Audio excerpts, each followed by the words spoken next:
এই আমাদের দেশের সাবেক প্রধানমন্ত্রী বেগম খালেদা জিয়া মারা যাওয়ার প্রেক্ষিতে আমরা সিলেট চেম্বার অফ কমার্স থেকে একটা ঘোষণা হয়েছে যে আজকে অর্ধবেলা 12টা পর্যন্ত দোকানপাট বন্ধ রাখব, শোক প্রকাশ করব।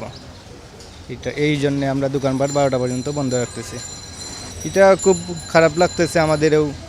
বর্তমান সাবেক প্রধানমন্ত্রী মারা যায়, আমরা অনেক ক্ষতিগ্রস্ত, অনেক তাই অনেক মোকাবেলা করছেন, জেল জন্ম কাটছেন। আমরা খুব মনের ভাষা প্রকাশ করার মতো না।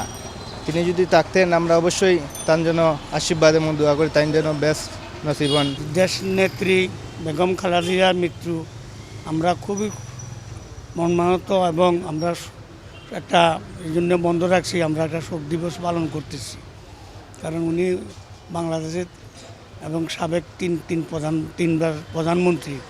এই জন্য ওনার প্রতি আমাদের খুব একটা ভালোবাসা, শ্রদ্ধা।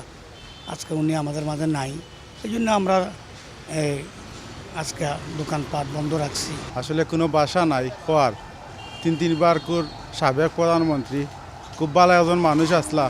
তো আমার পক্ষতায় আমি ওটাও জানাই, আল্লাহ জান্নাতুল উচ্চ মকাম নসিব কর্তা।